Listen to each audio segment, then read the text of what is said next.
itu adalah kebiasaan ahli surga saat di dunia.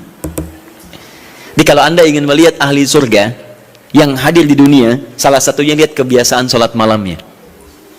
Bukan nonton bola. Dan tidak dikalahkan oleh bola. Dia nggak peduli mau Kroasia menang 2-1 lawan Inggris, dia nggak peduli. Ya, mau Prancis menang 1-0 lawan Belgia, dia nggak peduli. Pokoknya terserah, yang penting juaranya Prancis misalnya gitu kan. Tidak. Dia nggak peduli, mau siapapun nggak ada masalah. Dan tidak dikalahkan. Jadi kalau Anda ingin melihat kebiasaan ahli surga saat di dunia, lihat kebiasaan malamnya. Kalau dia bangun dan mengalahkan semua kebiasaan malam ahli dunia, maka itulah ahli surga. Salah satu kebiasaannya.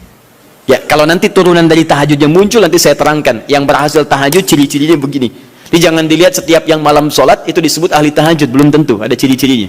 Tapi ciri yang pertama, yang melekat kuat, kelihatan nampak, pertama adalah ciri ahli surga, dia memiliki kecenderungan untuk sering bangun malam. Dalilnya Quran surah ke-51 ayat 15 sampai dengan ayat ke-17-nya. Innal muttaqina fi jannatin wa 'uyun, sungguh di antara orang takwa itu nanti akan ada yang mendapatkan hadiah taman surga. Apa keistimewaannya? Akhidhina ma atahum rabbuhum innahum kanu qabla dzalika muhsinin. Sungguh kebiasaan mereka itu saat di surga, keutamaan surga, taman surga ini, mereka akan langsung mendapatkan semua kenikmatannya dari Allah langsung. Kalau surga lain diberikan lewildanun mukhalladun, pelayan surga. Di kalau antum ikhwan oleh bidadari surga, yang akhwat oleh pangeran-pangeran surga. Ganteng cantiknya nggak usah dibayangkan, tak terlukiskan. Ada hurun in, ada seperti mutiara, ada seperti berlian, oh, indah sekali. Dan kata Nabi, mala ainan ra'at wala udhunun sami'at wala khatara ala qalbi bashar. Ya, gak pernah dilihat di bumi. Dia mengantarkan bi aqwabi wa abari kawakasin min ma'in, bawa gelas-gelas yang berleburan mutiara, emas dan sebagainya. Gak seperti ini, gak ada merek Akhir TV di sana nanti. Ya, semuanya indah. Tapi gak terbayang. Tapi taman surga tidak. Allah langsung yang berikan tanpa perantara. Kun fayakun. Gak usah dibayangkan. Laisa kamitslihi syai'. Ada seketika. Tapi yang hebat, apa kebiasaan ini? Kata Al-Quran langsung, ini Allah yang mempersaksikan. Innahum kanu qabla dzalika muhsinin, mereka itu ahli ihsan saat di dunia. Ayat 17-nya, kanu qalila minal laili ma yahja'un. Mereka itu malamnya sedikit tidurnya. Jadi punya kebiasaan bangun malam. Jadi kalau Anda, ini cara memahami ayat itu begini. Cara memahami ayat seperti ini, jangan mencari orang lain. Anda sendiri yang jadi bagian dari ayat itu. Jadi itu diinformasikan pada kita sebagai tawaran, kita mau nggak berniaga dengan ayat itu? Mau nggak menjadi bagian dari ahli surga itu? Jadi jangan sibuk mencari kebiasaan orang. Kenapa Anda tidak membiasakan diri jadi bagiannya? Ya, jadi coba cek dari keluarga. Ada nggak sudah jadi bagian dari ahli surga di keluarga Anda? Sekarang pulang ke rumah, coba lihat dari sekian orang yang ada di rumah berapa yang bangun? Mula-mula cuma 2 orang menikah suami istri belum bangun. Allah kirimkan anak belum bangun. Sudah ada cucu belum bangun. 10 orang di rumah nggak ada yang bangun. Masa satu pun nggak ada yang jadi ahli surga? Coba. Makanya karena saking tingginya ayat ini, Nabi sampai membangunkan istrinya, membangunkan menantunya, membangunkan anaknya Fatimah Az-Zahra, menantunya Ali bin Abi Thalib. Dibangunkan oleh beliau, ayo bangun, bangun, bangun. Saking inginnya keluarga Nabi terpancar cahaya surga sejak mulai di dunianya. Teman-teman pulang ke rumah ya, coba lihat tuh. Anak-anak yang di pesantren kalau pulang dan sebagainya, malam bangun nggak dia? Coba biasakan, bangun, bangun, bangun. Dan Anda akan rasakan hal yang sangat berbeda. 2. Tadi tambah 1 ya, berarti 5. Sekarang yang ke-6. Orang-orang yang rajin bangun malam, itu orang-orang yang mendapatkan pujian langsung dari Allah Subhanahu wa ta'ala. Jadi kalau Anda ingin melihat orang yang dipuji Allah, itu lihat orang yang sering bangun malam, tahajud.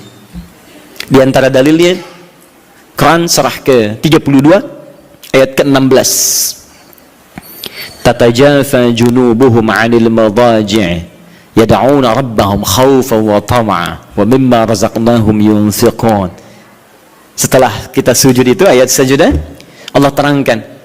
Itu indah sekali kaitannya. Nih, di antara orang sujud ini ada yang lebih hebat lagi. Kalau Anda sholat subuh baca misalnya ayat sajadah, sujud, Allah terangkan.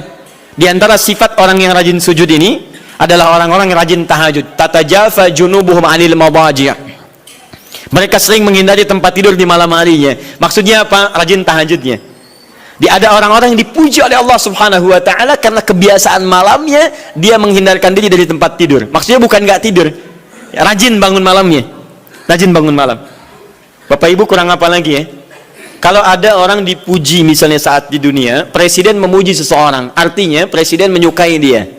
Artinya presiden menjamin kemudahan baginya. Kalau ada orang yang dipuji Allah, artinya Allah mencintai dia dan menjamin kemudahan dalam kehidupannya. Maka dekati orang-orang seperti ini. Saya sarankan kalau antum punya teman, ikhwan sekalian, sedang mabit misalnya atau tugas dinas keluar, tiba-tiba tengah malam di hotel dia bangun sholat, itu teman terbaik Anda. Saya katakan pada Anda, tandai orang ini dan dekati dia saat di kantor. Bangun ukhuwah dengannya, persahabatan dengannya. Maka ketika Anda mendekati orang-orang yang dipuji oleh Allah, maka Anda pun akan kedapatan bagian dari pujiannya. Karena mustahil orang yang dijaga oleh Allah mengajak Anda pada maksiat. Itu mustahil. Mustahil. Sama teman-teman yang masih di kampus, kalau malam-malam misalnya di asrama atau pulang, tiba-tiba ada orang-orang yang kelihatan sholat malam, dekati orang ini. Jadilah bagian dari sahabatnya. Dan dengan itu saya ajak, coba cek pasangan hidup Anda.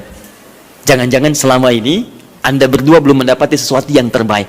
Kalau ibu ingin suaminya dipuji oleh Allah Subhanahu wa taala, maka bangunkan malamnya supaya dia sholat. Kalau Anda, istri Anda ingin dipuji oleh Allah Subhanahu wa taala, bangunkan malamnya supaya dia sholat. Dan kalau bisa keduanya kompak. Pernah kan saya sampaikan di pertemuan lalu, Nabi menyampaikan, lihat rahimallahu mra'an atau rajulan, Allah merahmati seorang lelaki, kemudian yang bangun di pertengahan malam dia sholat, lantas membangunkan istrinya dan mencipratkan air di wajah istrinya supaya dia bangun menunaikan sholat malam. Seperti Allah merahmati seorang istri yang bangun di malam hari untuk sholat, kemudian dia mencipratkan air di wajah suaminya supaya bangun untuk sholat. Saking tingginya mendapatkan pujian Allah, sampai kata Nabi SAW, ayo bangunkan istrimu sekalipun kau cipratkan air di wajahnya. Tapi mohon izin Bu ya, maksud hadis itu kalau sudah ada komitmen dan rencana bangun di malam harinya.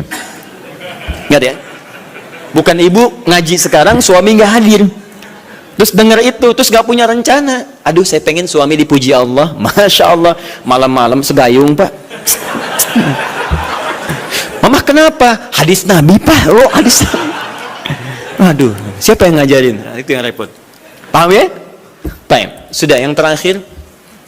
Ini menunjuk pada keutamaan tahajud. Kemarin 4, saya tambahkan jadi 3.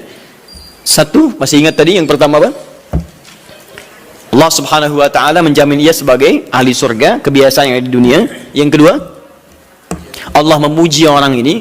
Dan yang ketiga, tahajud itu kebiasaan orang soleh yang ditekankan oleh Al-Quran dan hadis Nabi SAW. Kebiasaan orang-orang soleh. Jadi kalau yang pertama ahli surga, kedua dipuji Allah, yang ketiga langsung dikuatkan orang-orang soleh. Dan orang-orang soleh itu, mohon izin ya, maaf, orang soleh itu tempatnya saat di surga itu sesurga dengan semua nabi, semua nabi dan rasul. Ayatnya ada di Quran surah keempat An-Nisa ayat 69. Paling kanan di pertengahan. Wa may yuti'illaha wa rasul fa ulaika ma'al ladzina an'ama Allahu 'alaihim minan nabiyyin was-siddiqin wasyuhada was-salihin wa hasuna ulaika rafiqa. Siapa yang mau menaati Allah dan Rasulnya, maka dia bisa sesurga dengan orang-orang yang telah Allah berikan jaminan nikmat surga untuk mereka. Di antara mereka para nabi, awas, para syuhada, siddiqin orang-orang jujur, wassalihin orang-orang soleh. Ini syahidnya di ayat ini bahwa orang-orang soleh akan sesurga bersama semua nabi. Saya pernah katakan pada Anda, kalau beberapa nabi saja, maka bahasa Arabnya bukan nabiyin tapi anbiya. Anbiya. Karena itu ada surah ke-21, surah Al-Anbiya. Di situ dikisahkan beberapa nabi saja. Puncaknya di Quran surah 21 ayat 83 sampai 90. Di situ ada kisah Nabi Zakaria, kisah Nabi Yunus, kisah Nabi Ayub dan sebagainya. Anda bisa baca itu, ada turunan para nabi, tapi tidak semua nabi dikisahkan.